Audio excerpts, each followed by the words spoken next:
Pernah membaca atau mendengar ada anak kecil di bawah 10 tahun suka memamerkan alat kelaminnya di depan umum.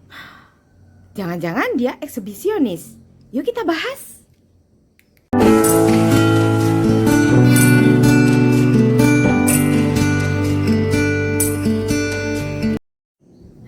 Kita akan memberikan pengertian tentang eksibisionis dulu ya. Eksibisionis itu adalah sebuah perilaku penyimpangan seksual di mana biasanya ini sudah orang-orang dewasa yang berfantasi dengan memperlihatkan alat kelaminnya kepada orang lain, dan orang lain yang melihatnya itu terkejut sehingga dia merasakan kepuasan seksual yang memuncak. Sedangkan pada kasus yang kita bahas ini adalah seorang anak kecil usianya di bawah 10 tahun yang memperlihatkan alat kelaminnya di depan umum. Kalau menurut saya sih anak ini bukan seorang eksibisionis, di mana masih di bawah 10 tahun, tentunya masih belum ada gairah-gairah seksual ataupun dia memahami tentang apa sih itu tentang seksual, bagaimana dia menyalurkan gairah seksualnya. Untuk anak 10 tahun, di bawah 10 tahun sih saya kira masih belum sampai di sana ya pemikirannya. Lalu apa ya penyebab kenapa sih anak ini sampai seperti itu? Kita bahas ya. Yang pertama, menurut saya mungkin anak ini meniru. Saya tidak tahu dia menirunya di mana, bisa di media sosial atau dia bisa melihat pelaku eksibisionis di lingkungannya, ya, sehingga kok dia menjadi kepingin untuk melakukan itu. Nah, dorongan untuk melakukan itu hanya ingin meniru saja, jadi tidak ada maksud-maksud tertentu. Lalu mungkin penyebab yang kedua adalah masalah pendampingan gadget. Mungkin anak ini pernah ya nonton video-video porno atau gambar-gambar tidak sopan, atau bahkan dia mungkin membaca atau mendengar berita-berita tentang eksibisionis yang dilakukan oleh orang-orang dewasa. Nah, dia pun tidak tahu resikonya apa, penyebabnya apa. Dia hanya ingin meniru dari apa yang dia lihat di media sosial atau di gadget yang dia miliki. Lalu penyebab yang ketiga adalah tentu pola asuh ya.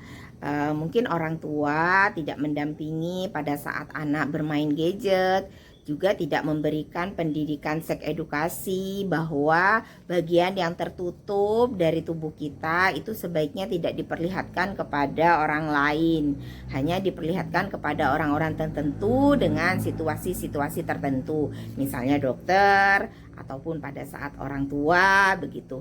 Nah, itu perlu diberikan pendidikan ini sedini mungkin kepada anak sehingga anak paham dan dia memiliki rasa, oh iya, ini memang tidak boleh. Ada rasa malu di situ. Faktor yang selanjutnya adalah mungkin anak ini juga dasar-dasar pendidikan agamanya juga kurang kuat. Ya, karena sedini mungkin jika anak diberikan pendidikan agama yang benar oleh mungkin ustadz-ustadz ataupun juga orang tua, pastinya dia akan berpikir bahwa ini tidak baik. Nah, ada budaya malu, ada rasa berdosa, ada tahu ini baik dan tidak. Jadi anak 10 tahun itu sebenarnya sudah bisa loh berpikir ke arah sana. Sebab selanjutnya mungkin anak ini mencari perhatian ya, tetapi karena masih usia anak-anak, dia tidak tahu bagaimana mencari perhatian yang positif, mencari perhatian dengan cara yang lebih baik, itu nggak tahu.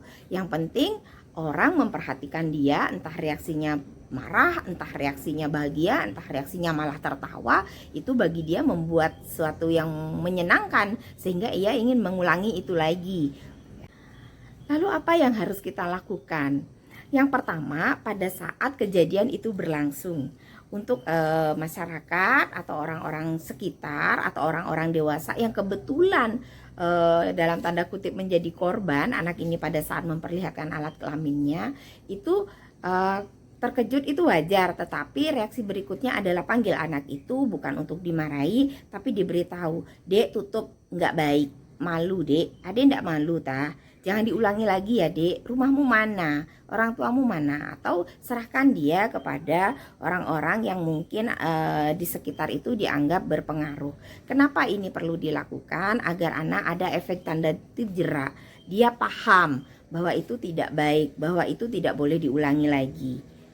Dan tentunya adalah untuk mengatasi ini faktor pembatasan gadget, pembatasan tayangan-tayangan yang boleh dilihat ataupun dibaca oleh anak itu perlu dilakukan. Bisa dilakukan dengan pemberian seks edukasi oleh orang tua secara personal, terus juga dilakukan di sekolah pada kegiatan-kegiatan tertentu, misalnya pada saat upacara sekolah, kepala sekolah memberikan beberapa nasihat dan pengetahuan mana yang boleh, mana yang enggak, konsekuensinya apa yang dilakukan. Nah, itu mungkin anak-anak akan lebih bisa memahami, karena di usia-usia di bawah 10 tahun itu biasanya guru itu masih merupakan sosok yang paling ditiru ya, yang paling disegani, dan menurut anak-anak guru itu adalah sosok yang selalu benar. Nah, kesempatan ini, pemikiran ini digunakan oleh pihak sekolah untuk memberikan pendidikan seks edukasi, utamanya fokus pada peristiwa yang memperlihatkan alat kelamin ini kepada anak-anak siswa di sekolahnya. Saya kira itu menjadi hal yang baik dan tidak menuduh ataupun tidak membuli anak itu, sehingga anak itu menjadi sadar dan tidak akan melakukan itu kembali. Ya, saya kira cukup simpel ya bagaimana pencegahannya. Semoga ini tidak terulang lagi dan tidak ada lagi berita-berita yang seperti itu. Jadi kesimpulannya untuk peristiwa ini, belum ya, anak bukan seorang eksibisionis. Semoga bermanfaat.